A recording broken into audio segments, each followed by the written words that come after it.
दोस्तों, इफेक्टिवनेस हर चीज़ में इस तरह से नापी जाती है कि आपके जो गोल्स थे उनको आप सफल हो पाए हैं प्राप्त करने में या नहीं। मोहित भट्टाचार्य जी की book new Horizons of public administration के सेकंड चैप्टर को आज हम शुरू करने वाले हैं। ऑर्गेनाइजेशनल इफेक्टिवनेस एक बहुत ही महत्वपूर्ण कड़ी है पब्लिक एडमिनिस्ट्रेशन में। सो ट्रेडिशनल वे में अगर देखा जाए तो हमेशा से इफेक्टिवनेस जो है वो वन डायमेंशनल फिगर के रूप में देखी जा रही है। उसका मतलब है कि आपने कितने ऑब्जेक्टिव्स को पूरा कर लिया। ये ओवरऑल तो एक तरीके से ठीक लगता है, परंतु ये पूरी पिक्चर नहीं है। यहां पर आप देख पा रहे हैं कि बहुत सारे लोग हैं जो कामों को कर रहे हैं, साथ में घड़ी को लगा रहे हैं और ये समय को भी दर्शा रहा है कि कितने समय में ये कर पाए। साथ में जो टोटल शुरू में हमने जो गोल्स बना पाए थे उनको अचीव कर पा रहे हैं नहीं। That is what effectiveness is. So effectiveness matters of results with intentions, that is the effectiveness, right? Matter of results. और जो हमारे इंटेंशंस थे, जैसे कोई भी पॉलिसी हो सकती है, जैसे हमने इंदिरा गांधी जी ने नारा दिया था कि गरीबी हटाओ, तो कितनी गरीबी हट पाई? बहुत हद तक हट भी पाई भारत में। सो कितनी हट पाई उतनी एफिशिएंसी इफेक्टिवनेस हमारी रही है। ठीक है। सो अभी अगर ट्रेडिशनल सेंस में तो एक ही चीज के रूप में इसे देखा जा रहा है, पर with the challenges to goal attainment theory ये कहती है कि बेसिकली चैलेंज हुआ कि गोल अटेनमेंट ही क्या एक ऑब्जेक्टिव है। इसको चैलेंज किया गया। चैलेंज किसने किया? चैलेंज स्कॉलर्स ने किया। उन्होंने कहा no, it has to go beyond just attainment of the results. What the other challenges are कि ऑर्गेनाइजेशनल के अंदर मल्टीपल गोल्स होते हैं, कुछ ऑफिशियल होते हैं, कुछ ऑपरेटिव होते हैं। तो मल्टीपल गोल्स का मतलब कोई भी ऑर्गेनाइजेशन जिसने ऑर्गेनाइजेशन ने कुछ लिख दिया है, रिटन रूल्स हो सकते हैं, वहां पर ऑफिशियल रिटन रूल्स हो सकते हैं, पर ऑपरेटिव जो गोल्स हो जाते हैं वो कई बार कुछ और हो सकते हैं। जैसे एक छोटा सा एग्जांपल मैं आपको देता हूं कि रिटन रूल्स ये हो सकता है कि आपको लोन जो देना है बैंक को वो तभी देना है जब सारे के सारे डॉक्यूमेंट पूरे हो जाएं। पर कई बार जब आप देखते हैं कि लोनिंग ज्यादा करने का प्रेशर आता है, तो ऐसे लोगों को भी लोन दे दिया जाता है जो कि पूरी क्राइटेरिया को पूरा नहीं कर सकते और सोच लिया जाता है जो होगा देखा जाएगा। That happens in banking sector a lot. So public sector banking में जो प्रायोरिटी सेक्टर लेंडिंग है, जहां पर डिस्ट्रिक्ट मजिस्ट्रेट भी क्या करते हैं, महीने भर में मीटिंग लेते हैं अपने बैंकों की जो जिले में होते हैं, वहां पर ऐसा देखने को मिलता है। सो ऑपरेटिव और ऑफिशियल जो रिटन रूल्स हैं और जो ऑपरेशन हो रहा है इफेक्टिवनेस का, वो क्या हो सकता है? अलग अलग हो सकता है। तो मल्टीपल गोल हो सकते हैं। तो केवल और केवल ये कहना कि अटेनमेंट ऑफ रिजल्ट्स ही एक चीज है, वो नहीं है। और ऑर्गेनाइजेशंस जो होती हैं मल्टीपल डायरेक्शंस में, बहुत सारे डायरेक्शंस में काम कर रही होती हैं, क्योंकि ये क्या है, लगातार एनवायरनमेंट से अपने कांटेक्ट में हैं। इसका क्या मतलब है कि देखिए, पॉलिटिकल प्रेशर एक चीज हो सकती है, साथ में लोकल लोगों का, लोकल पीपल का प्रेशर हो सकता है, जहां पर हम देख रहे हैं कि ऑर्गेनाइजेशन मल्टीपल डायरेक्शन में जाने का प्रयास कर रही है। ऑर्गेनाइजेशन नए प्रोडक्ट्स को या नए प्रोग्राम्स को लाने का प्रयास कर रही है। अगर ऐसा हो रहा है तो नए प्रोग्राम को कोई भी लाया जाएगा तो लॉन्ग टर्म उसको समय लग सकता है। फॉर एन एग्जांपल, अगर हम डिजिटाइजेशन की बात करें भारत में, it took a long time. और रादर मैं ये कहूंगा कि एक तो जो हमने गवर्नमेंट की तरफ से प्रयास देखे वो तो चल ही रहे थे, और डिजिटाइजेशन को जो डिस्ट्रप्शन हुआ, शॉक थेरेपी की तरह एक तरीके से, नोटबंदी, उससे भी क्या मिला? फायदा मिला एटलीस्ट फाइनेंशियल सेक्टर में, और साथ में जो आपका कोविड-19 आया उससे भी फायदा हुआ। सो ऑर्गेनाइजेशन कोप अप करने के लिए मल्टीपल डायरेक्शंस में एक साथ चल रही होती हैं। सो केवल और केवल ये कह देना कि कोई भी प्रोग्राम कि कितना रिजल्ट पा पाया, हो सकता है इनिशियली ना पा पाए, बाद में रिजल्ट्स ज्यादा आ सकते हैं। At the same time organisational goals are often in conflict relationship. Organisation के अंदर ही, जैसे आप बात करें कि हम ऑर्गेनाइजेशंस को डिफरेंट डिपार्टमेंट्स में, डिफरेंट सेक्टर्स में विद इन द एक बॉडी बांट लेते हैं। जैसे फिनेंस है और इंफ्रास्ट्रक्चर मान लें। अगर इंफ्रास्ट्रक्चर को बढ़ाना है तो डेफिनेटली फाइनेंस डिपार्टमेंट को क्या करना पड़ेगा? सपोर्ट करना पड़ेगा। आज के संदर्भ में यू कैन सी, अगर मैं बात करूं भारत में जो हाईवेज बन रहे हैं, नए रेल नेटवर्क बन रहे हैं, अगर विद इन द ऑर्गेनाइजेशन एक डिपार्टमेंट दूसरे डिपार्टमेंट से क्या तालमेल नहीं बिठा पा रहा है, if they are not in coherence with one another, there may be a problem. Finance department may not be able to justify the payment to the infrastructure division, the Ministry of Road Transport. That many a times is a problem, right? So organization, मैंने एक government का example दिया आपको, और with in the एक sector भी हो सकता है, विद इन आईटीसी या टाटा की कोई भी कंपनी आप देख सकते हैं, वहां भी फाइनेंस, एचआर और सप्लाईज, मार्केटिंग, आपस में क्या होता है, different goals within the organisation हो सकते हैं, कॉन्फ्लिक्टिंग, और वीक रिलेशनशिप होती है ऑर्गेनाइजेशन गोल्स में और इंडिविजुअल बिहेवियर में. इसका क्या मतलब है, ऑर्गेनाइजेशन का गोल हो सकता है कि we want to become the most important और the best company which practices green energy solutions. Okay, so now attainment of green energy solution and reducing the carbon footprint may be the priority, but whenever there are concerns of immediate nature, जैसे अब company डूब रही है, let us suppose company में investment आया, उसको fulfil नहीं कर पा रहे हैं, तो क्या होगा, तो ये होगा कि इंडिविजुअल बिहेवियर उस समय आ जाएगा किस पे, इमरजेंसी मोड पे, कंटिंजेंसी मोड पे. और जब इमरजेंसी मोड पे आ जाएगा तो उस समय ग्रीन सॉल्यूशंस ज्यादा महत्वपूर्ण नहीं रह जाएंगे. By any how achieve survival. So इस तरीके से मेनी अ टाइम्स ऑर्गेनाइजेशंस के जो गोल होते हैं वो इंडिविजुअल बिहेवियर, वहां जो काम करने वाले लोग हैं उनके कॉन्फ्लिक्ट में आ सकते हैं. सो इसी तरह ये था चैलेंज जो मैंने बताए टू द आर्ग्यूमेंट की इफेक्टिवनेस केवल अटेनमेंट ऑफ गोल से आती है. सो मल्टीपल क्राइटेरिया हो सकते हैं इफेक्टिवनेस के ऑर्गेनाइजेशन में. इसी आर्ग्यूमेंट को आगे बढ़ाते हुए पैलेम्बू और मूडी, जो कि स्कॉलर्स हैं पब्लिक एडमिनिस्ट्रेशन के, उन्होंने कहा है कि आउटकम और गोल अटेनमेंट एक क्या होता है, क्राइटेरिया होता ही है, जो हमने पहले ही कर लिया कि how much of the goals that you decided, कितना आउटकम आया उसका. जैसे आउटपुट आपने डिसाइड किया, अब यहां पर आउटपुट और आउटकम दोनों में डिफरेंस है, ठीक है, ये देख लीजिए. आपने डिसाइड किया कि हम 100 गांव को 10 विलेजेस ओडीएफ कर देंगे, ओपन डेफिकेशन फ्री कर देंगे, पर कितने हो पाए, आउटपुट ये था आपका कि यू एक्सपेक्टेड दिस, रिजल्ट आया कितना, आप 80 कर पाए, तो 80% इफेक्टिवनेस आपने अचीव करी है.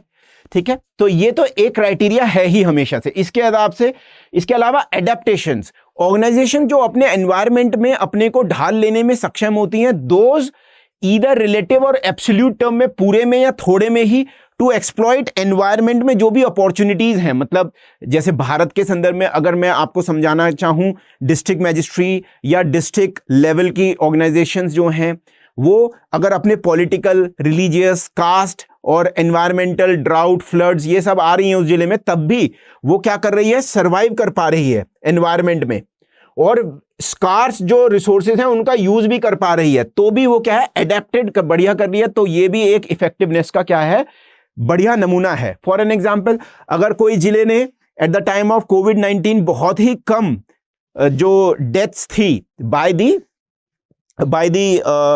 कोविड-19, उसको सक्षम रहे, and they use innovative ways of helping out people, right, scars of valued resources का लोगों से भी सहायता ली. I have seen that. तो एक I was sitting in collectorate in Saharanpur, one of the ADM, finance and revenue, FNR, they expected big people of Saharanpur to help the government, जिला प्रशासन. ठीक है, तो ये मैंने खुद देखा. So you see, scarce and valued resources का यूज करके वहां के एडीएम एफआर ने बहुत सारा लोगों से क्या लिया, सहायता भी ली, और उसका लोगों को कोविड-19 में वितरण में जो पीडीएस के थ्रू जो भी सामान वितरण करना, खाद्य सामग्री, उसको कराया. Okay, so system health. Now system जो हेल्थ है, प्रोडक्शन गोल्स और मेंटेनेंस गोल्स को बैलेंस करना बहुत जरूरी है. प्रोडक्शन गोल्स हो सकते हैं कि you are going for the kill, you want to achieve 100% of the roles. Imagine you are in police, और you are in district as a DM, और you are IPS in police. Fine. So now your production goals are least number of crime, least number of any crime which is being registered and happening. Fine, कोई नहीं करने दोगे, ठीक है, पर आपको ये ध्यान रखना है आप मैन और मटेरियल से डील कर रहे हो. हर किसी का एक क्या होता है, फटीग लेवल होता है. अगर आप मेंटेनेंस गोल्स को ध्यान नहीं रखोगे, because the thing is that you have to maintain also the organisation. If you will be putting 100% of your human resource on the streets at night every day, in a week और so there would be complaints that people are falling ill. या अपनी गाड़ियों को 24 घंटे आप patrolling पे लगा दोगे तो obviously they will break down. Attainment goal तो हैं, प्रोडक्शन गोल्स तो हैं, साथ में मेंटेनेंस गोल्स भी को बैलेंस करके चलना होता है कि हमें कुछ गाड़ियों को रेस्ट देना है, कुछ लोगों को भी रेस्ट देना है. अपनी 70-80% कैपेसिटी पे हम काम करेंगे ताकि लॉन्ग टर्म में 6 महीने में हम ये देखें कि नया जो सिस्टम हम लगा रहे हैं उससे लॉ एंड ऑर्डर बेहतर हुआ है नहीं, राइट. इसके अलावा देखें, अगर हम इसे सम अप करें अब, ऑर्गेनाइजेशनल इफेक्टिवनेस इज कॉम्प्लेक्स और मल्टी डायमेंशनल है, बहुत तरीके से देखी जा सकती है ये. इसके साथ साथ इफेक्टिवनेस के जो क्राइटेरिया है वो स्टैटिक नहीं रहते हैं. इनिशियली जो traditional way of managing measuring effectiveness was how much the desired goals you have achieved, but over here we see for an example कि attainment goal कितना है, individual behavior कितना रहा, जो आपका मैनेजमेंट का प्री डिसाइडेड गोल्स थे उससे आप क्या लॉन्ग टर्म में अटेन कर पाए, क्या अपने क्लाइंटेल को सेटिस्फैक्शन दे पाए, ये भी महत्वपूर्ण है. एंटरप्रेन्योर लीडरशिप और ब्यूरोक्रेटिक लीडरशिप में हम देखने को मिलते हैं कि एंटरप्रेन्योर यहां पर अंतर है. अब जो इफेक्टिवनेस की क्राइटेरिया है दोनों के लिए बदल जाती है. ऐसे ही आपके बुक में समराइज कर रखा है, पहली जो दूसरे चैप्टर में पहला टॉपिक है. एंटरप्रेन्योर लीडरशिप के लिए हो सकता है रिटर्न ऑन इन्वेस्टमेंट बहुत ही ज्यादा जरूरी हो, पर ब्यूरोक्रेटिक लीडरशिप के लिए स्टैटिक रहना बहुत ज्यादा जरूरी है. स्टेटस को बनाए रखना कि चीजें जैसी चल रही हैं वैसी ही. ब्यूरोक्रेटिक लीडरशिप इसकी तरफ ज्यादा ध्यान देती है, जैसे फ्लड आ गए, बाढ़ आ गई, ठीक है, या फिर आपके यहाँ फायर हो गया, ड्राउट आ गया. आप वहां पर ये नहीं देखेंगे कि मेरे 100 डिजास्टर मैनेजमेंट में लोग जा रहे हैं और उनका डेली का खर्चा जो है 3 लाख रुपए है, और क्यों ना मैं ऐसा करूं कि 9 लाख रुपए तो कम से कम काम करूं. That is a very entrepreneur type of leadership aspect. But bureaucratic में आप ये देखोगे कि जैसा लाइफ बिफोर डिजास्टर चल रहा था, बिफोर डिजास्टर जो लाइफ थी लेवल, हम इस डिस्ट्रप्शन को ले जाके वहीं ले आए, स्टैटिक कर दें, उतना कर दें, दैट इज इनफ. ब्यूरोक्रेटिक एक स्टेटस को की तरफ ध्यान देता है. एंटरप्रेन्योरशिप केवल ज्यादा उसका जो फोकस रहता है that is on the return on investment, profit motive, ठीक है. But for bureaucrats profit motive may not be the first 1, 2, 3 criteria, others may be, right. Okay, दोस्तों पब्लिक एडमिनिस्ट्रेशन का जो बैच है वो हमारा, आप देख रहे हैं कि एडमिशंस 30 अप्रैल तक होने हैं. 1 बजे से रोज लाइव क्लासेस की व्यवस्था है. आपको ये अपॉर्चुनिटी नहीं खोनी चाहिए. ऐसे ही classes, test series, previous year questions को डिस्कस करेंगे. टेस्ट सीरीज में 12 हमारे टेस्ट हैं, 8 सेक्शनल टेस्ट की व्यवस्था है और 12 फुल लेंथ टेस्ट हैं. इसके अलावा हमारे यहां रोज डेली का डाउट क्लियरिंग सेशंस होते हैं. हैंड रिटन नोट्स और पीडीएफ नोट्स अलग अलग आपको मिलेंगे. व्यवस्था जो क्लास में हैंड रिटन नोट्स हैं वो मिलेगी. इसके अलावा आप देख रहे हैं कि अगर आप एससी लाइव कोड का यूज कर रहे हैं तो ये प्राइसेस बहुत कम हो जा रहे हैं, 15,999. मैं Shekhar Chaudhary, SC live SC Shekhar Chaudhary मेरे इनिशियल्स, ये नाम है. I have worked at a sub-divisional level as an officer in Muradabad district for more than few years. और मेरा UPPCS में फाइनेंस सिलेक्शन हुआ था. Have a record of multiple UPSC mains and other papers. साथ में अब I am the faculty member, so you will be getting classes from me, right? So that is an added advantage you have. So please avail this and let's learn together. Now moving ahead. अब बात करते हैं efficiency की government में. अब हम देखें कि आपने इफेक्टिवनेस तो हो गया कि आपके गोल्स क्या थे, आपने कितने अचीव कर लिए. एफिशिएंसी है आपने कितने कम रिसोर्स को यूज करके वो अचीव कर लिए. एक व्यक्ति 100 रुपीज लगा रहा है एक चीज को अचीव करने में, दूसरे व्यक्ति ने 50 रुपीज में ही उसको अचीव कर लिया. इट मींस 50 रुपीज वाला ज्यादा एफिशिएंट है. यहां पर अगर हम बात करें एफिशिएंसी इन गवर्नमेंट, तो हमारी बुक चैप्टर ट्रेस करता है वुड्रो विल्सन ने जो कहा एफिशिएंसी को, कि to strengthen the path of the government to make its business unbusiness like. Woodrow Wilson public administration को भी चाहते थे कि कुछ कुछ जो पब्लिक एडमिनिस्ट्रेशन है that should learn from the business administration. So he wanted that public administration, जो गवर्नमेंट के फंक्शन हैं जो इधर उधर बहुत फंसे रहते हैं पॉलिटिकल इश्यूज में, लोकल पॉपुलेशन के साथ, वो क्या हो जाए, स्ट्रेंथन हो जाए।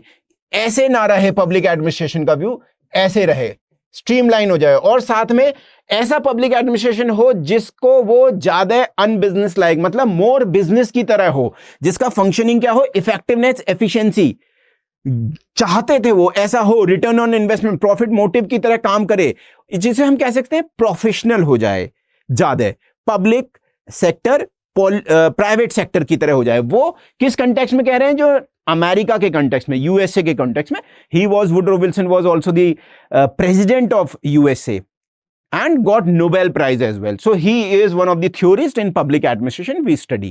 Okay, government has been sick and inefficient, इसीलिए efficiency हमेशा बहुत जोर पे रही है। गवर्नमेंट क्या सिक और इनएफिशिएंट, गवर्नमेंट के जो डिपार्टमेंट है बहुत बड़े, काम बहुत धीरे होता है, एक फाइल 3-3 महीने तक लटकी रहती है। You all people have heard these, right? For an example, you must be having your own experiences. अगर you go to RTO office and get your license, driving license done, it is a very, very painstaking process, to be very honest. Now it has been improved with the e-governance coming in, but still there are touts around, the officials are not listening, there is a whole long line over there. So ये हमेशा से administration ऐसा रहा है, इसीलिए efficiency की बात हमेशा प्राइम कंसिडरेशन आती है सरकारी में। और हम ये भी देख रहे हैं विद द टाइम्स जो रेंज बहुत इंक्रीज हो गई है फंक्शंस की। पहले एडमिनिस्ट्रेशन का केवल 2 ही काम थे, एक तो रेवेन्यू कलेक्ट करना और एक दूसरा ना होने देना law and order situation, law and order का डिटोरिएशन ना हो, रेवेन्यू कलेक्ट करो, पुलिस स्टेट टाइप का था। पर फिर चेंज हुआ, रेंज और स्केल बहुत बड़े हो गए। अब आप स्केल की बात करेंगे तो इमेजिन करिए 80 करोड़ लोगों को भारत सरकार हर महीने फ्री का राशन दे रही है या सब्सिडाइज दाम पे राशन दे रही है। कैन यू इमेजिन स्केल को इमेजिन करिए, 200 crore plus Covid vaccine deliver हो गई है, इनोकुलेशन हो चुका है, कभी हिस्ट्री में नहीं हुआ ये इतना बड़ा, राइट? तो स्केल और रेंज कितना बढ़ गया है। पोस्ट कॉलोनियल स्टेट्स जैसे भारत या अन्य अफ्रो एशियन कंट्रीज, वहां पर डेवलपमेंट करने के लिए गवर्नमेंट को सारे प्रयास करने पड़े, लोगों को खाना भी देना पड़ा, भाखड़ा नांगल डैम भी बनाना पड़ा, न्यूक्लियर पावर प्रोजेक्ट्स भी करने पड़े, रेल लाइन बिछानी पड़ी, आईआईटीज खोलनी पड़ी, राइट? तो कितनी university, school, mid day meal, school चलो अभियान, सर्व शिक्षा अभियान, ये सब करना पड़ा पोस्ट कॉलोनियल एरा में। तो बहुत ज्यादा क्या हुआ, जो एडमिनिस्ट्रेशन पहले केवल ये था अब इतना बड़ा हो गया। एक्सपेंशन अब जब हो रहा है, यहां पर अगर हम एफिशिएंसी को अचीव कर रहे हैं तो जो एक्सपेंशन हो रहा है इसके साथ भी इसमें भी एफिशिएंट पब्लिक सेक्टर मैनेजमेंट होना चाहिए। ये आपकी बुक में आर्ग्यूमेंट आ रहा है। सो एक्सपीरियंस ये बताता है कि ब्यूरोक्रेसी टाइप की एफिशिएंसी जो गवर्नमेंट में होती है वो कैसी हो जाती है, उसमें क्या इश्यूज हैं। जो भी एक्सपीरियंस हैं, चाहे वो रिसर्चर्स ने लिखे हों या फिर रिपोर्ट्स बनी हो, कमीशंस बनी हो, आपको पता है एडमिनिस्ट्रेटिव रिफॉर्म्स कमीशंस भी बनी है भारत में। मनी वेल स्पेंट नहीं है। राजीव गांधी जी हमारे जो प्रधानमंत्री जी हैं वो भी एक भाषण में बोल चुके थे, प्रधानमंत्री थे, राइट, वन ऑफ द प्रधानमंत्री रहे हैं भारत के, कि अगर दिल्ली से 1 रुपया चलता है तो ग्राउंड पे 15 पैसे ही पहुंच पाते हैं। Money not spent, result non commensurate with investment. अगर 1000 करोड़ का इन्वेस्टमेंट होता है तो हम ये देखने को मिलते हैं उसका जो रिजल्ट्स हम कैलकुलेट करते हैं सरकारी तंत्र में वो उतना फायदा होता नहीं है। साथ में रेड टेपिज्म है। रेड टेपिज्म का मतलब लाल फीताशाही, आपकी जो फाइलें हैं धीरे धीरे मूव करती हैं, everybody wants their share of corruption from them, and delays है, करप्शन बहुत ज्यादा है, किकबैक्स, कट मनी, राइट, ये सब होता है। सो ये एफिशिएंसी ऑफ गवर्नमेंट जब हम देख रहे हैं तो प्रॉब्लम्स हैं। वुड्रो विल्सन चाहते थे बेहतर हो जाए, गवर्नमेंट के फंक्शन बढ़ते रहे हैं तो एफिशिएंसी भी ब्रॉडर स्केल में बढ़नी चाहिए। एक्सपीरियंस ये बताता है चीजें अच्छी नहीं रही हैं। अब difference of government and business, अगर हम बात करें कि गवर्नमेंट और बिजनेस कैसे अलग अलग हैं, वैसे तो कुछ हद तक सेम भी हैं, पर बुक के चैप्टर में पीटर एफ ड्रकर जो एक मैनेजमेंट के बहुत बड़े गुरु माने जाते हैं, one of the foremost scholar in management, उन्होंने कहा है कि डिफरेंट पर्पस होते हैं, डिफरेंट वैल्यूज होती हैं, डिफरेंट ऑब्जेक्टिव्स होते हैं और make different contribution to society. Different purposes होते हैं। सोसाइटी में एडमिनिस्ट्रेशन, गवर्नमेंट का पर्पस हो सकता है कि जो सोशल इनइक्वालिटीज हैं हम वो पहले सॉल्व करेंगे, या फिर यह हो सकता है कि सबकी इक्वल इनकम हो, या फिर यह हो सकता है कि जो एक तरीके से बाइंग है वो क्या हो, मिनिमल हो, लोग ज्यादा कैपिटलिस्ट टाइप की सोसाइटी ना बन जाए जहां पर वो उधार लेके क्या कर रहे हैं, अपने ही घरों को बर्बाद कर रहे हैं। पर प्राइवेट सेक्टर तो ऐसा नहीं कहेगा, उसका तो पर्पस है कि ज्यादा से ज्यादा लोगों को बेचा जाए। वैल्यूज, यहां पर इक्वालिटी टाइप की वैल्यूज हो सकती है प्राइवेट सेक्टर में भी, कि उनको तो केवल हाई नेटवर्थ इंडिविजुअल जो एक दिन में एक रेस्टोरेंट में जाके 50,000 रुपए खर्च करके उनको टारगेट करना है। डिफरेंट ऑब्जेक्टिव हो सकते हैं। गवर्नमेंट चाहेगी चेंज लाना, इक्वालिटी लाना, ये प्राइवेट सेक्टर चाहेगा हमेशा प्रॉफिट की तरफ। डिफरेंट कंट्रीब्यूशन, लोगों, हाई नेटवर्क इंडिविजुअल या रिच लोगों को या बिजनेस प्रोडक्ट के थ्रू लोगों को सेटिस्फाई करना एक प्राइवेट सेक्टर का कंसर्न हो सकता है। पर कंट्रीब्यूशन सोसाइटी में लॉन्ग लास्टिंग, जैसे एजुकेशन सेक्टर को बढ़ावा देना, वो गवर्नमेंट का अलग कंट्रीब्यूशन है, राइट। या फिर बच्चों में मिड डे मील के थ्रू न्यूट्रिशन वैल्यू को बढ़ावा देना, तो ताकि आगे आने वाली 30-35 साल के बाद जो यंग एडल्ट पॉपुलेशन होगी काम करने वालों की, वो बेहतर हो सके। So you see the different in values, different in the methods and different in the outcomes, different in expectations and different in contributions हैं। अब एक और स्कॉलर है Peter Self, public administration much more expose to politics, demands of political system has to be responded by. उन्होंने कहा कि political जो system है वो चारों ओर से घेरे हुए हैं टू द पब्लिक एडमिनिस्ट्रेशन। इसका मतलब क्या है? इसका मतलब यह है कि political class is also making law, the people, there are pressure on the political masters, politically elected representative, political body like legislature, right?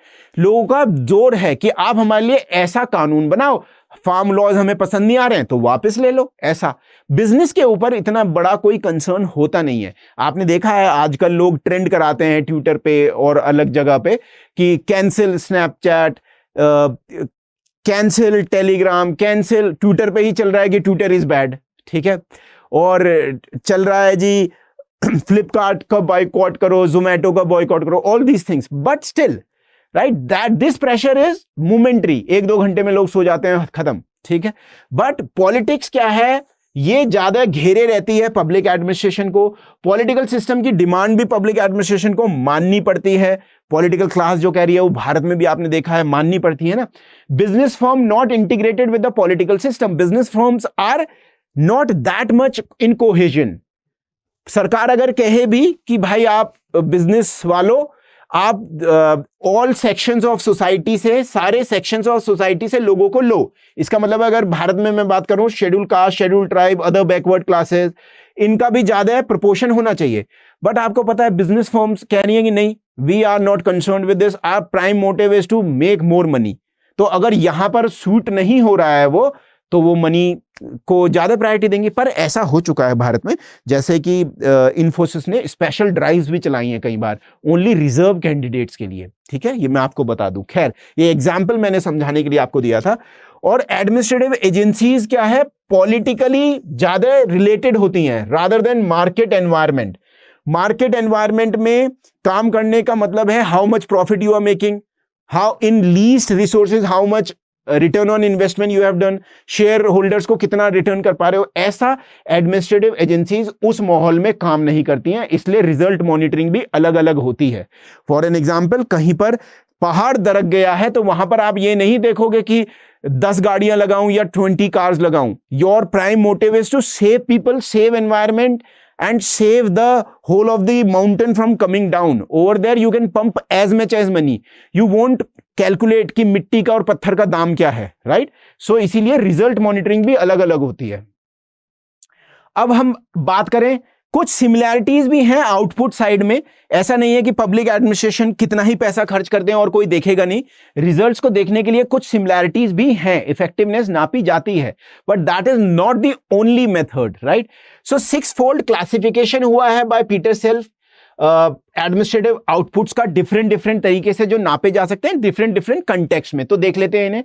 Public utilities जैसे कि electricity, railway department, road transport, roadways, बस जो हम general term में देखते हैं वहां पर, ठीक है। इसमें ऐसी जगह पर जब एडमिनिस्ट्रेशन काम करता है तो एक आउटपुट यह है, लोगों को संतुष्ट कर पा रहा है। सोशल सर्विसेज, एजुकेशन, हेल्थ, इसके अलावा फ्री राशन, इसके अलावा आप जैसे भारत में भी ये प्रधानमंत्री आपकी आयुष्मान भारत स्कीम है ना, यहां हो गया। साइंटिफिक और टेक्नोलॉजिकल डेवलपमेंट कितना हो रहा है, ब्रह्मोस बना पा रहे हैं नहीं, डीआरडीओ क्या कर रहा है, ड्रोन बना पा रहे हैं नहीं, स्पेस टेक्नोलॉजी कितनी डेवलप है, एग्रीकल्चर में कितना कंट्रीब्यूशन कर पा रहे हैं, ये एक क्राइटेरिया है देखने का एडमिनिस्ट्रेटिव को। मिलिट्री और पैरामिलिट्री सर्विसेज, कितना अपराध कम कर पा रहे हैं। 2 दिन पहले ये रिपोर्ट आई है कि ministry of home affairs wants कि 2047 तक इंडिया में ड्रग फ्री इंडिया बनाना। ये कैसे बनेगा? ये बनेगा कि हमारी defence forces, police, paramilitary forces कितना अच्छा काम कर पाएंगी। Business powers of regulation and assistance, so regulation SEBI है, आरबीआई है, director general of civil aviation है, राइट। सो ये FSSAI है जो फूड सेक्टर को क्या करती है, रेगुलेट करता है ना। कंपटीशन कमीशन ऑफ इंडिया है relating to safety and health of industrial workers, यहां भी इंडस्ट्री में भी लेबर कमिश्नर होता है देखना वाला। सो बहुत सारी चीजें हैं यहां पर पब्लिक एडमिनिस्ट्रेशन अपने को प्ले करता है।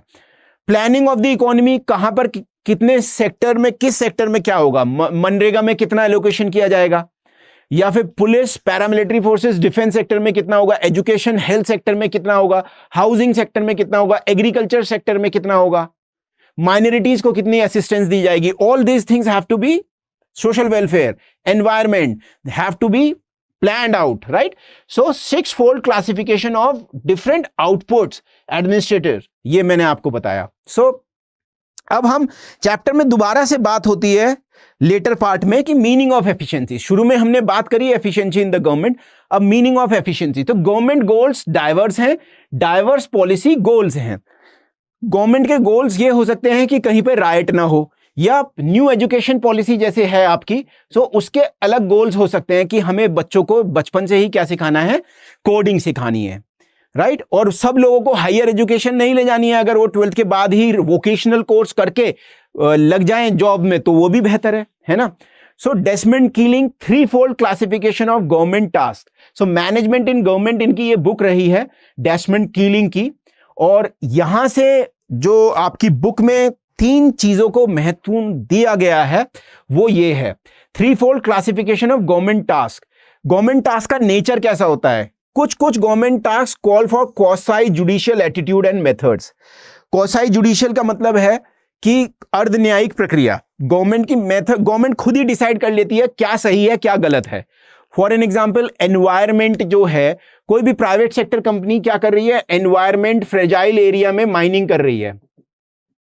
एनवायरमेंट जहां पर फ्रेजाइल है मतलब दिक्कत हो सकती है, जैसे वेस्टर्न घाट्स। अब वेस्टर्न घाट में माइनिंग करना चाह रही है तो वहां यहां पर खुद गवर्नमेंट कह देगी no you can not do, you are wrong, we are will put fine on you. Quasi judicial functions हैं, ठीक है। डिप्लोमेटिक टास्क हैं, एक गवर्नमेंट को अपने या एडमिनिस्ट्रेशन को अपने कामों को करने के लिए डाइवर्स गोल्स को रिकॉन्सिलाइज करना पड़ता है। जैसे सबसे इंपॉर्टेंट है लैंड रिफॉर्म्स, इसमें मैं एग्जांपल देना चाहूं तो लैंड रिफॉर्म्स कैसे करा गया? अब रिकॉन्सिलिएशन करा गया ना, लोगों को मनाया गया। इतनी बड़ी लैंड एक ही जमींदार के पास थी, 1000 एकड़, ठीक है, इसको छोटे छोटे लोगों को बांटा गया। अब इनको समझाया गया कि ऐसा नहीं होगा तो जेल भी जा सकते हो, क्योंकि उत्तर प्रदेश जैसे मैं बात करूं, क्योंकि मैं वहां प्रशासन में रहा हूं, तो UP Uttar Pradesh zamindari abolition and land reforms act 1950s में आ गया, अर्लीस्ट 1951 में। वहां पर था कि अगर आप नहीं मानोगे तो आपको सजा भी हो सकती है, राइट। सो ये एक्विजिशन करा गया लैंड का, रिकॉन्सिलाई, इनको समझाया गया कि भाई देखो ये गरीबों में बांटना जरूरी है क्योंकि ये हमारी एक पॉलिसी है। Embracing management task require efficient use of resources. So management के टास्क को पूरा करने के लिए जो आपके पास रिसोर्सेज हैं उनकी बहुत ही महत्वपूर्ण तरीके से यूज करना बहुत जरूरी है। ये आपके गवर्नमेंट के फंक्शंस में भी अप्लाई होता है।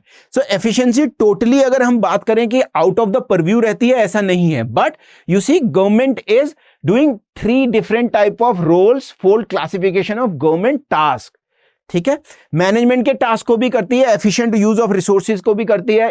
इसमें ये देख लीजिए, जैसे प्रधानमंत्री गरीब कल्याण अन्न योजना है। सो क्या प्रधानमंत्री जी मॉनिटर नहीं करते होंगे, पीएमओ मॉनिटर नहीं करता होगा कि कितना अन्न चला, हमें कितना इन्वेस्टमेंट इसमें करना पड़ रहा है, कितनी सब्सिडी देनी पड़ रही है और कितने लोगों को फायदा हो रहा है। ऐसा तो नहीं है कि एफसीआई में सारा ही गेहूं सड़ने दिया जाता है, कार्रवाई होती है, right. So use of resources कैसे हो रहा है ये। अब हम इन बिजनेस एडमिनिस्ट्रेशन एफिशिएंसी की बात करें तो आपके चैप्टर में चीजें दी गई हैं। रिसोर्स यूज कितना हुआ है इस टर्म पे ज्यादा जोर होता है। ठीक है, matter of input output relationship, कि मैंने 100 गाड़ियां भेजी तो मुझे कितना रिटर्न हुआ। 100 गाड़ियां कहां भेजी, मैंने टैक्सी में लगाई, सो मुझे कितना रिटर्न आ रहा है, क्या मैं इसको 110 करूं तो कितना आएगा। इस तरीके से if I am investing 100 crore rupees, ठीक है, so like for an example Gautam Adani, one of the most successful person in recent years we have seen, right, mercurial rise. So for him it is more important about input output, ये कितना पैसा लगा रहे हैं, कितना return हो रहा है। गवर्नमेंट की तरह तो है नहीं कि रोड बना रहे हैं, केवल और केवल 10 लोग किसी गांव में रहते हैं और उसको गवर्नमेंट को कुछ मिलना भी नहीं है उस पे। 10 लोगों के गांव में जाने के लिए, अगर उत्तराखंड की बात करूं, पहाड़ी गांव में 10 किलोमीटर रोड लगाई जा रही है तो उसमें गवर्नमेंट क्या टैग उनसे टोल लेगी, टोल भी नहीं लेगी 10 लोगों से। कोई छोटी रोडों पे तो टोल भी नहीं होते, नेशनल हाईवे स्टेट हाईवे पे होते हैं, छोटी रोडों पे तो होते नहीं है, पर लास्ट माइल कनेक्टिविटी तो गवर्नमेंट को करनी पड़ती है। So it is private sector is more about measured in terms of resource कितने यूज करे, इनपुट आउटपुट हमारा कैसा रहा, प्रॉफिट अर्निंग हमारा कैसा रहा। पर ऐसा नहीं है कि प्रॉफिट अर्निंग केवल इनका मोटो है, क्योंकि बहुत सारी जो पब्लिक सेक्टर की मैन्युफैक्चरिंग प्रोडक्शन यूनिट है, जैसे बीएचईएल है या फिर ओएनजीसी है या फिर इवन रेलवेज है, यहां पर भी तो देखा जाता है कि हमारा प्रॉफिट कितना हुआ, क्योंकि रेलवेज को तो गवर्नमेंट को, पर बीएचईएल ओएनजीसी को तो अपने जो शेयर मार्केट होल्डर्स हैं उनको भी जवाब देना ही पड़ता है, right. You see, so corporations जो पब्लिक सेक्टर में काम कर रही हैं उनके लिए भी कई कई जगह पर प्रॉफिट मोटिव अप्लाई होता है। पर अगर परफॉर्मेंस हम प्रॉफिट पब्लिक सेक्टर का केवल और केवल ये देखें कि क्या वो प्रॉफिट मोटिव के लिए काम करते हैं, नहीं, तो ये बहुत ही नैरो व्यू रह जाएगा देखने का, क्योंकि पब्लिक सेक्टर की जो काम है वो केवल और केवल रिटर्न ऑन इन्वेस्टमेंट पे नहीं देखे जा सकते। फॉर एन एग्जाम्पल अगर मैं बात करूं तो भारत में जैसे prevention of atrocities against the SC and ST act है, तो वहां पर तो रिटर्न ऑन इन्वेस्टमेंट कैसे कैलकुलेट करेंगे। हमारा उद्देश्य यह है, जो प्रीएम्बल में लिखा हुआ है कि हमें डिग्निटी दे दी है, इक्वालिटी लानी है, सोशल इकोनॉमिक और पॉलिटिकल, वो ला सक रहे हैं हम ऐसे एक्ट के थ्रू, ताकि किसी के साथ भेदभाव ना हो। इसको मॉनिटरी टर्म में रिटर्न ऑन इन्वेस्टमेंट देखना अलग है, क्योंकि ये लॉन्ग ड्रॉन प्रोसेस है, हमें एक भारत बनाना है, राइट। सो मेरे ख्याल से ये आपको यहां पर समझ में आया होगा। अब इफेक्टिवनेस, अब मैं बात करूं, मोर सिग्निफिकेंस हो जाती है एफिशिएंसी से। एफिशिएंसी है कि कितने कम चीजों में आपने अपना टास्क कर लिया। आपको कहीं एक जगह से दूसरी जगह मूव करना था, आपने 100 करोड़ रुपए में 100 ट्रेन्स लगा दी और किसी चीज को मूव कर लिया, रिसोर्सेज को, या माइनिंग कर ली, और किसी दूसरे ने 80 करोड़ रुपए में ही 80 ट्रेन्स का यूज करके कर लिया, वो एफिशिएंसी हो गई। पर आपने क्या सारे के सारा माइनिंग कर दी या 10% छोड़ दी, जो आपके इनिशियल गोल्स थे, उसका आप कितना कर पाए, वो इफेक्टिवनेस है, ठीक है। तो यहां इफेक्टिवनेस जो है ज्यादा इंपॉर्टेंट हो जाती है एफिशिएंसी से, जब हम बात करते हैं सरकारी तौर पे स्पेसिफिक पॉलिसी गोल्स को लेने में। जैसे एक पॉलिसी गोल ये है कि भाई हमें भारत में क्या करना है कि लोगों को न्यू एजुकेशन पॉलिसी से ऊपर उभार के लाना है और better use of demographic dividend करना है। यहां पर हम कितने सारे जनता को, जो यंग पॉपुलेशन है हमारी 16 से 29 के अंतर्गत डेमोग्राफिक डिविडेंड के अनुसार, और 59 तक, ठीक है, 16 to 59, वहां पर हम कितने लोगों को उभार पाएंगे, बाहर ले पाएंगे और स्किल्स दे पाएंगे, कितने ज्यादा है, वो ज्यादा इंपॉर्टेंट है हमारे लिए रादर देन हमारे कितने पैसे खर्च हो गए। या ये देखो बाढ़ का सीन है और रामगंगा में हर साल बाढ़ आती थी। This was the river where I was posted in Moradabad. So over here there is a scene that people are running for the shelter. यहां पर गवर्नमेंट ये प्रॉब्लम नहीं देखेगी कि हमें 10 ट्रैक्टर लगाने पड़े हैं या 1000 लोगों को खाना देना पड़ा है, 1000 जो हमें कम्युनिटी किचन लगानी पड़ी है। नहीं, गवर्नमेंट ये देखेगी अगर प्रभावित जो पॉपुलेशन है 1 लाख थी, हम क्या 80 लाख से ज्यादा लोगों को 24 घंटे के अंदर अंदर ही इवैक्यूएट कर पाए या नहीं। पैसा इंपॉर्टेंट नहीं है। तो यही है, इफेक्टिवनेस ज्यादा इंपॉर्टेंट हो जाती है एफिशिएंसी से जब हम पॉलिसी गोल्स को देखने का प्रयास करते हैं। फ्लड्स में, ड्राउट में, जो भी जैसे डिस्ट्रिक्ट मजिस्ट्रेट हैं या फिर आपके आईपीएस अधिकारी हैं, एसडीएम्स हैं, इनके लिए it is more important to evacuate people. यहां देखो ये लगा दिया है, कट्टे लगा दिए गए हैं ताकि कटाव ना हो, ठीक है। और यहां पर लोगों को इवैक्यूएट करा जा रहा है, लोग जा रहे हैं, कुछ अपने प्रयासों से, कुछ गवर्नमेंट के प्रयासों से। ये रामगंगा रिवर है, हमेशा राइज होती थी where I was posted in my tehsil only. Now you see, so DM SDM will not be concern कि मैंने 10 करोड़ रुपए खर्च हो गया है सरकार का या 10.50 हो गया है। नो, दे वुड बी कि how many people have been benefited, whether we have been able to provide food to all people और not. That is more effectiveness rather than पैसे पे नहीं जाएंगे। अभी का जोशीमठ का एग्जाम्पल आपको पता होगा, Joshimath in Chamoli district, you know Chamoli district, right, Chamoli district. तो चमोली डिस्ट्रिक्ट में जोशीमठ में क्या हो गया, लैंड सब्सिडेंस हो गया, जमीन बैठ गई वहां पर, राइट। अब जमीन जब बैठ गई है जोशीमठ में, सो वहां पर जो जिला प्रशासन है वो क्या काम कर रहा है, लोगों को इवैक्यूएशन करने का, लोगों को बसाने का, होटल्स में उनको कर दिया गया है शिफ्ट अभी के लिए।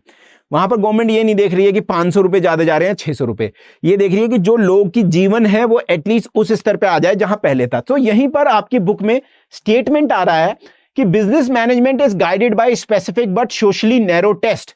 सोशल जो इंपैक्ट है वो बिजनेस मैनेजमेंट का नैरो अपने को रखता है, उससे ज्यादा प्रभावित नहीं है। Efficiency which can be confined to the firm in questions, एक छोटी कंपनी की जितना पैसा लग रहा है, रिटर्न आ रहा है, उससे रिलेटेड है ये। The equivalent test for government must refer to ultimately कितने लोगों का वेलफेयर, क्या होल सोसाइटी का हो पाया है, यानी पॉलिटिकली आर्टिकुलेटेड वे में, जो पॉलिटिकल क्लास के थ्रू जो भी डिमांड्स आई थी उसके थ्रू। तो जोशीमठ का एग्जाम्पल, रामगंगा की बाढ़ का एग्जाम्पल मैंने आपको दिया। सो 3 टाइप्स ऑफ एफिशिएंसी जो इंपॉर्टेंट है पब्लिक एडमिनिस्ट्रेशन में, वो है एडमिनिस्ट्रेटर या मैनेजमेंट की एफिशिएंसी। एडमिनिस्ट्रेशन के फंक्शंस को आपको बेहतर तो करना ही होगा।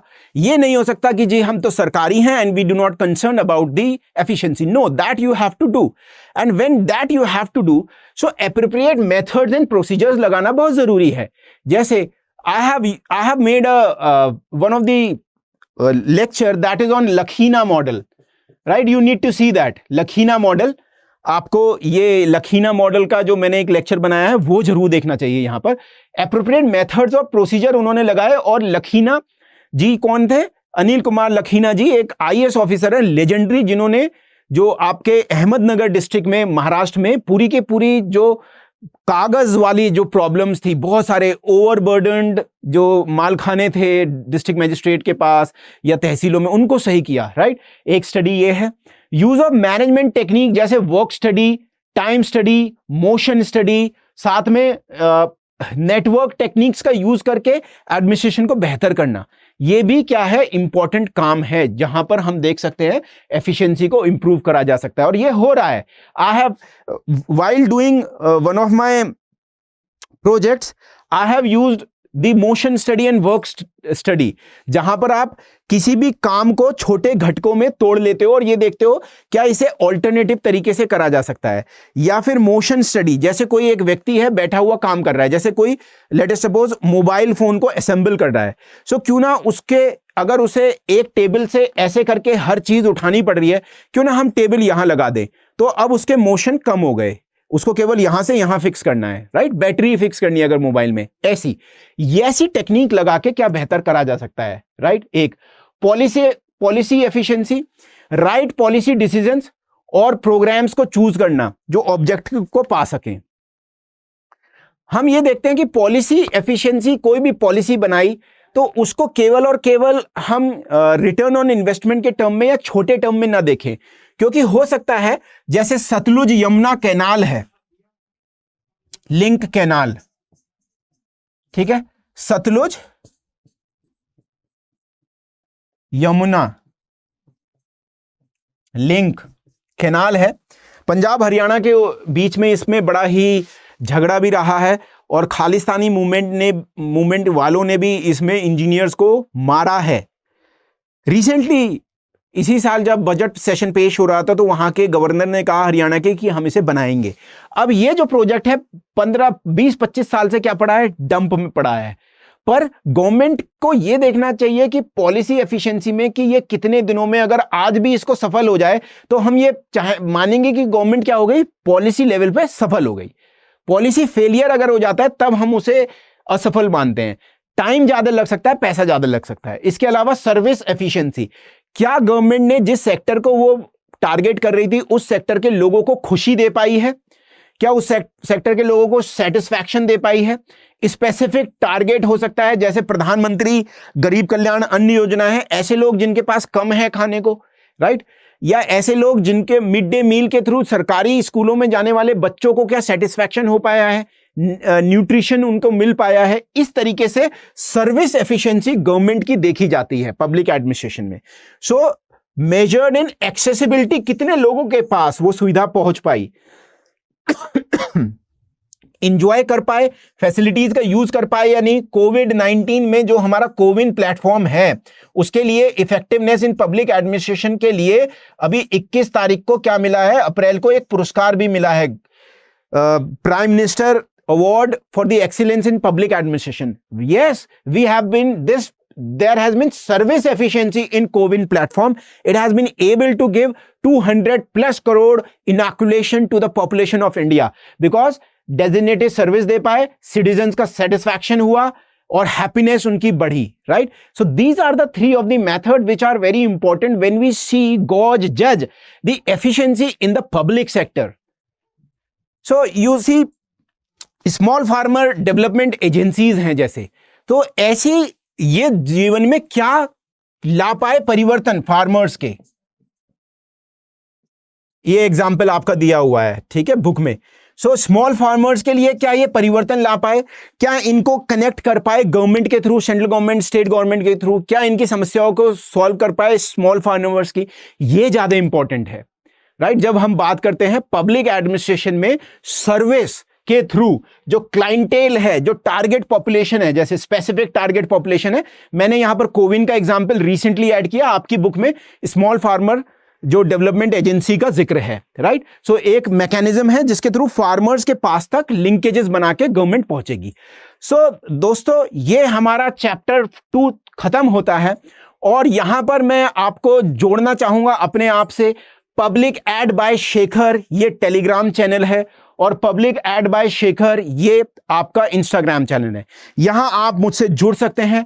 आपको टेलीग्राम चैनल पे बहुत सारी जानकारियां जो कि रिलेटेड रीसेंट आर्टिकल्स जो आ रहे हैं, प्रीवियस ईयर क्वेश्चन से रिलेटेड, साथ में हैंड रिटन नोट्स मेरे द्वारा और साथ में पीडीएफ के नोट्स भी वहां पर आपको देखने को मिलेंगे। लगातार मैं उसमें पोस्ट करता जाता हूं जो पब्लिक एडमिनिस्ट्रेशन से रेलेवेंट चीजें हैं। आप जरूर जुड़िए मेरे साथ।